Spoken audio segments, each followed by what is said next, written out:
Who's impressed down at the Senior Bowl in Mobile? We'll talk to Andrew Siciliano from Mobile coming up next. You are Locked On Lions, your daily Detroit Lions podcast. Part of the Locked On Podcast Network, your team every day.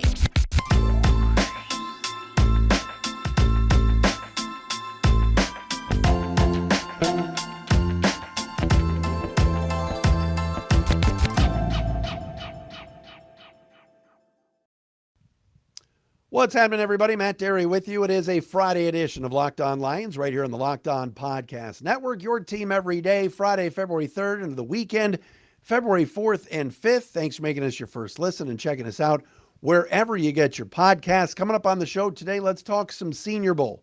Lions have been there all week with their coaching staff and some of the front office getting ready to watch some of the best seniors and underclassmen, some of the best college players play tomorrow afternoon at 2:30 on the NFL Network, American team against the national team.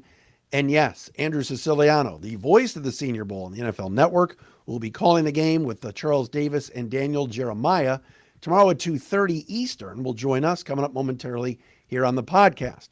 Locked On Lions today for a Friday edition is brought to you by our friends at LinkedIn Jobs. Hey, it is very, very simple, folks. LinkedIn Jobs helps you find the candidates you want to talk to faster. Post your job for free at linkedin.com/LockedOnNFL. You can follow us on Twitter at Dery Speaks, Dery Speaks, at Locked On Lions on Twitter, the Matt Dery Facebook fan page, and shout out to those of you watching on our Locked On Lions YouTube channel. Thanks for watching, commenting, etc. Whether they're positive or negative, we appreciate your viewership and checking us out here on the show. All right, so on this Friday, I want to kind of focus on the Senior Bowl because certainly with the Lions picking at 6 and at 18 and having 5 of the first 82 picks in this draft, they have their eyes on many players. And look, Brad Holmes last year and the Lions coaching staff were all over the Senior Bowl, if you recall, and yet they only selected one player, as Jim Nagy pointed out to us earlier this week, or last week, from the game in Kirby Joseph. But there are some names of players to watch in tomorrow's game that might fit what the Lions are looking for. First and foremost, if you want to talk about defense and cornerbacks, Stanford cornerback Kyu Blue Kelly has really risen and has played well this week, and today was named one of the defensive backs of the week for a great week of practice. His father, Brian Kelly, was a former Lions cornerback himself back in 2008. This is a kid that has a lot of talent. Keep your eye on him. That's number one. On offense, everybody's talking about the best guard in the country is at the Senior Bowl, and that is Florida's Osiris Torrance. And we'll ask Andrew about him. But this could be a guy that the Lions look at possibly at 18. I'm not saying he's going to be there at 6, but who knows? Maybe 6 or 18. And if the Lions are in love with him, plug-and-play guard that you could put at right guard, if the team elects to move on from Halupuluvanti Vaitai and Evan Brown, which is feasibly possible. Brown's unrestricted. Vaitai could be a cap casualty and save the team $6.5 million. Watch for Osiris Torrance tomorrow in the game. The two other offensive linemen that were named the practice players of the week were Darnell Wright, the big tackle from Tennessee, and North Dakota State's Cody Mauch. So those could be day 2, day 3 guys. But again, those were the guys that probably had the best weeks this week for offensive linemen down at the Senior Bowl. So should be fun to see what goes on, certainly tomorrow in the game. We will talk about that with Andrew Siciliano and get his thoughts just on this Lions season. And we will do that coming up next. But what about our friends at LinkedIn Jobs? As a small business owner or hiring manager, you know that success in 2023 all depends on the team members that you surround yourself with. That's why you have to check out LinkedIn Jobs. With LinkedIn Jobs, you can hire qualified candidates more efficiently by matching open roles with people who have the skills, values, and experience to help you achieve your goals. It is very, very simple. LinkedIn Jobs helps you quickly attract qualified candidates to your open jobs with targeting tools. They use all sorts of different things, questionnaires and everything else. And it's kind of easy to screen out and find good candidates when you look online at LinkedIn Jobs. And the great thing to do is you go to call, it's very simple. You go to LinkedIn Jobs, I should say linkedin.com/lockedonnfl. That's linkedin.com/lockedonnfl to post your job for free. You do it right then and there. Terms and conditions apply, but it's why small businesses rate LinkedIn Jobs number one in delivering qualified quality hires versus leading competitors. It's our friends at LinkedIn Jobs.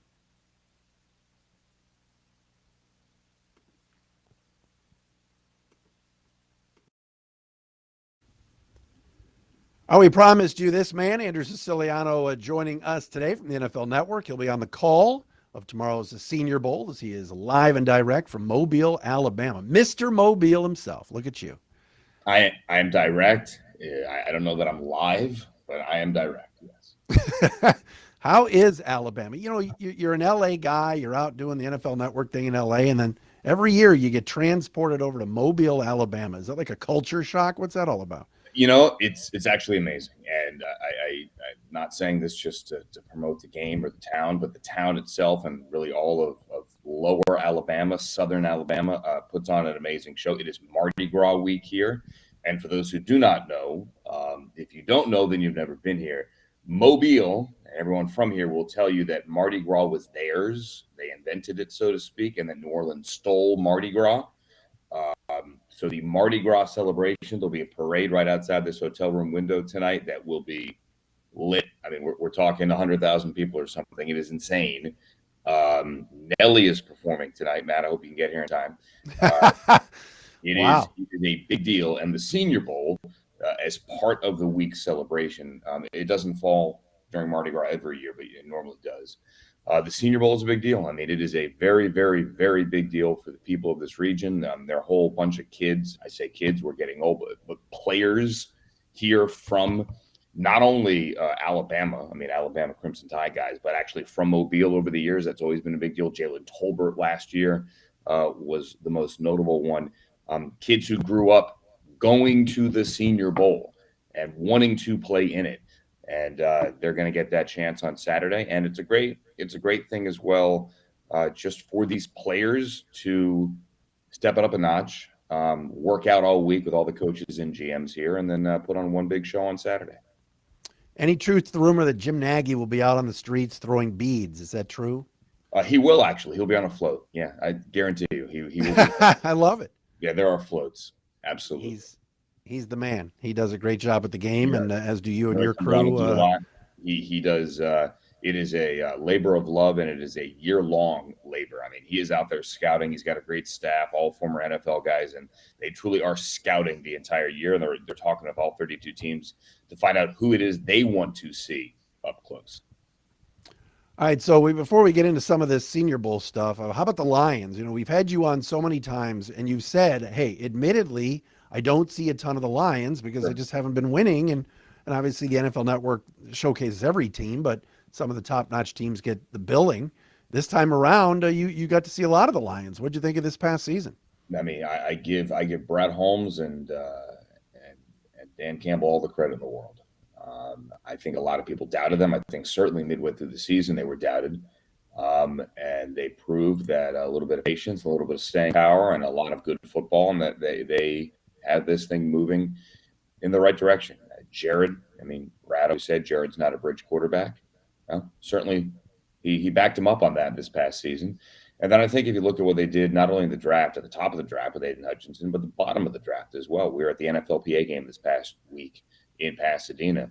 You got Malcolm Rodriguez out of that game. You got James Houston out of that game, who was on our air on the sideline during the game and reminded people he was on the practice squad. He didn't even really get on the field until November, and then he had 8 sacks.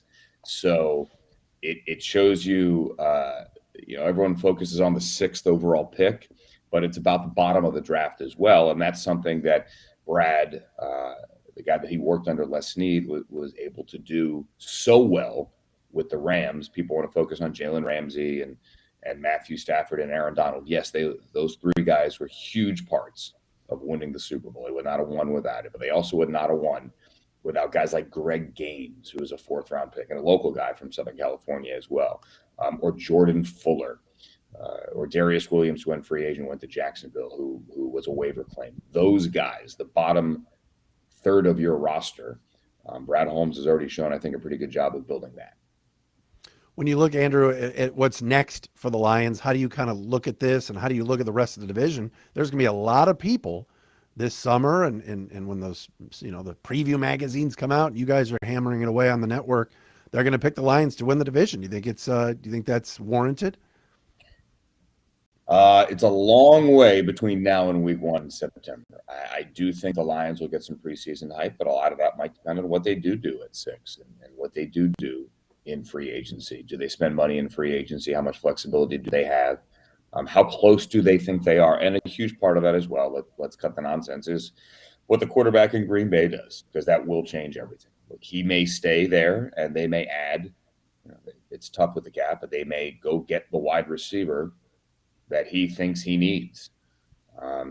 If he is in the division and they make improvements, it is hard to think that they're going to be out of the playoffs in back-to-back years paying him $100 million, But yes, the Lions are absolutely now part of that conversation. Isn't that crazy to think about, though, Drew? Just like a year ago, it was 3-13-01, and can this, as people called him, not me, but others, a meathead, can he coach? And there's something to the mix of he had good assistants. Obviously, Ben Johnson was wanted around the league, decided to stay. He let them do their thing. So there was a mix of the culture and all that with, from an X's and O's standpoint, especially down the stretch, they did pretty darn well. Well, a year ago, correct me if I'm wrong, that staff was here and Ben Johnson was calling plays at the Senior Bowl, like giving him hey, let's give the guy a shot. And then now look, a lot changes in a year, a lot. And it's to their credit. They didn't go the hard knocks and then all of a sudden fall off a cliff route. At least, they did early. But yeah, people doubted. Absolutely, people doubted. And let's go back to Jared. A lot of that goes back to Jared and Ben Johnson and Amon-Ra St. Brown. But a lot of it goes back to nailing the Aiden Hutchinson pick as well. You can't mess up that pick. You don't get there very often. You don't want to get there very often. You're in the top 10 this year, but that's because of the trade. Andrew Siciliano with me. NFL Network will be on the play-by-play call of tomorrow's Senior Bowl in Mobile, Alabama. I want to ask you about the game and everything that's going on and what you've seen this week. Final thing, though, on the Lions, when you look at needs and you're there and everybody's talking about that, is there something that jumps out at you that says, all right, Detroit can add this piece in free agency or should go here at 6 or they're here at 18? Is something jump out at you, or do you view like, hey, the roster's getting better and it's got a lot of good young players? I think they're in a primo position to take whatever it is they feel, best available. I hate to say there. I also think there's going to be a lot of jockeying at the top of the draft. This is not a great quarterback class at all, but you have 3 guys that stand out, I think, above everyone else, obviously, and that's Levis and Young and Stroud. Who is the 4th quarterback? It's likely Anthony Richardson, and he's probably going to get overdrafted. He needs time. He needs considerable time. He's raw, but the skills and the tools are there. Is there a run on quarterbacks in the top 10? What I'm getting at is the Lions are in a great position to get out and get down and stock up draft pieces. And fans hate trading out. I know. I want that player. I want to see that guy immediately get on the field. I want to buy that jersey. But they are in great position because let's assume for a second that 1st overall pick, the Bears get out, right? Somebody wants a quarterback. That would be the best case scenario for hyping this draft, candidly. If a team gets to 1 that wants a quarterback and then you have 1 and 2, that team and Houston jockeying for the quarterbacks. But what do the Colts do at 4? The Cardinals aren't going quarterback. Somebody's going to want to come up to get Anthony Richardson or to get the quarterback that falls. If, say, Will Levis falls, I don't think he does. And I think the Lions are in a great trading position. If Jalen Carter somehow fell to 6, which I don't think is happening, could you imagine? It'd be amazing. if someone trades up and quarterbacks go 1-2, so then that leaves the best defensive player at 3. The question is, where do the Bears go to? So, do the Bears swap with the Colts and go to 4? Then Jalen Carter or Will Anderson aren't getting out of 3-4, Arizona, Chicago, hypothetically. But if the Bears go down, drop more than 1-4, how comfortable are they, and what are they going to get? How far would they go down? Don't know. It'll be very, very interesting, that's for sure. All right, we'll dive into some of the players that Andrew has seen this week. Coming up next, I want to tell you, though, about our friends at TurboTax. Go there, TurboTax, and don't do your taxes. Meet with an expert who will do them for you. TurboTax experts can relieve you from the stress of taxes and file for you so you can do not taxes. Show your eyes things that are not taxes, unpack a moving box of not taxes, etc. With TurboTax, an expert will do your taxes from start to finish, ensuring your taxes are done right, guaranteed, so you can relax. Feels good to be done with your taxes, doesn't it? Very simple. Go to TurboTax and don't do your taxes. Visit TurboTax.com to learn more. Intuit TurboTax, full service products only. Video meeting while expert does your taxes required. See guarantee details at TurboTax.com/guarantees. Andrew Siciliano with us. You see him on the NFL Network. Also on the call of tomorrow's a Senior Bowl. What goes on? Last year, remember you had guys mic'd up on the sidelines years ago.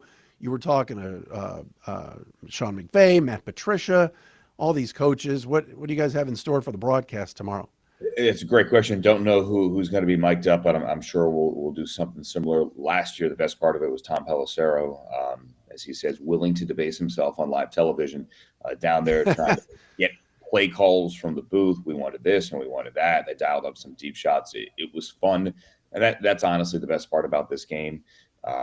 Just keeping it fun and keeping it loose, but making sure you do the guys out there justice as they get one last final college football game. The best part this week was, I don't know if you saw it, I tweeted it. So Tyson Bagent is a quarterback from Shepherd, Division Shepherd. It's likely going to be the first Division II quarterback drafted since Keith Null in 2009 to the St. Louis Rams. His dad is a 28-time world champion arm wrestler. Okay. Like think Stallone and Over the Top, turning his hat around and driving the truck. Except his dad, you got to see this, has this like WWE persona. Uh-oh. And so we've been asking Tom to do this all week. They arm wrestled on the sideline, and the dude just took the mic, and he's hysterical. He goes, hey, no, okay, good. We're like, it's not going to go well. And he was, you got to watch it. I can't do the guy justice. And needless to say, it went as expected, but it's hysterical because the guy, as Michael Thompson used to say, watching fake wrestling, he has mic skills. And so it went well. Yeah. I love that. All right. We'll have to check it out. Tell me about who's standing out. We do this every year, but I'm sure you get asked this a lot, but is there someone as you're prepping for this game tomorrow that you're putting extra stars on the chart for that have just been really good in practice this week? Sure. The best groups here are the O-line, the tight ends, and the running backs. It's not a great quarterback group. I think it's going to be the first time in 7 years that none of the quarterbacks in this game go in the first round. I can't see any of these guys go in the first round. The best quarterback here is Jake Haener. Most people think from Fresno State. He's got a little Drew Brees in him. Remember 2 years ago, Fresno went into the Rose Bowl and shocked then number 13 UCLA. Haener can play. Definitely can play. He's got a little moxie. Max Duggan is here as well from TCU. Decent week. The rest of the group kind of The running backs are good. You normally don't get great backs here, but they did this year. Now, Roshan Johnson, who's the other guy behind Bijan Robinson at Texas, he broke his hand earlier in the week, so he's not going to play. But Chase Brown from Illinois, who had 1,600 yards rushing, he's definitely going to be a guy. Cameron Peoples from App State. You're going to get a Derrick Henry vibe. He's not going to run through you like that, but he's a very upright runner. Kenny McIntosh from Georgia, another in the long line of Georgia backs who didn't get a lot of carries because you had to wait your turn there. Kenny McIntosh has some get up to him. And then my favorite guy here in terms of the running backs, Tajee Spears from Tulane. And people saw him kill SC in the Cotton Bowl, 200 yards and 4 touchdowns. He's been running away from people all week.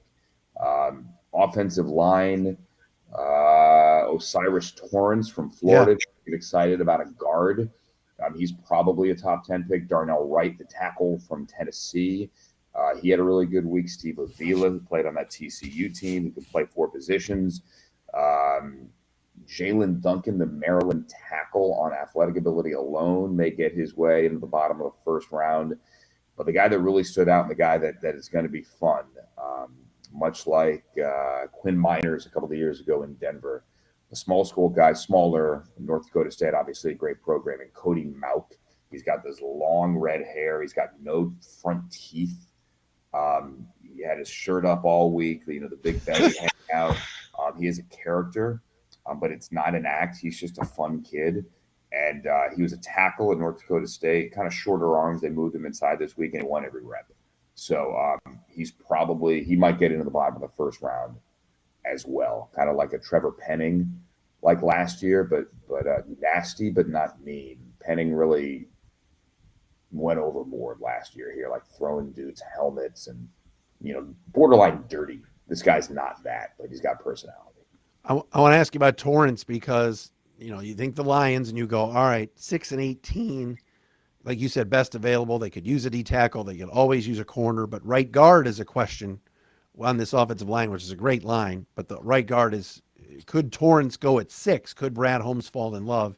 And Brad Holmes is not notorious for plucking Senior Bowl players. Yeah, that's another topic. But I wonder about Torrance at 6. Is that possible? I think that's a little rich, but later, absolutely. He on Daniel Jeremiah's top 50, he is on it, and I believe on his first mock, he had him in the 20s potentially. Okay. He's done nothing to lose draft stock here this week whatsoever. But I think top 10's probably a little bit high. But there's a guy you throw in day one, his first team All-American. He's Billy Napier's had a lot of good guys at Louisiana. He transferred. He started at Louisiana. So he's got the pedigree and he's looked good. Best defensive player you've seen? Has there been someone that's stood out this week? Keon White has all the tools. The Georgia Tech edge guy, he's 280 and he's going to run a 4.5, something ridiculous like that. He's definitely a first rounder. KJ Henry from Clemson. A lot of other guys. Miles Murphy got the hype. KJ Henry was the steady one, and he's probably first round, maybe. Isaiah Foskey from Notre Dame. Who else? Carl Brooks from Bowling Green inside has had a really good week. Looking at my names here. Derek Hall, Auburn, same. Forgetting Will McDonald. Iowa State's Will McDonald, all-time Big 12 sack leader. He has got some bend. He can get around the edge. He is a freaky athlete. And guy didn't even play football until like his junior year of high school. Great story. We had him on. He went on a recruiting trip to Wisconsin.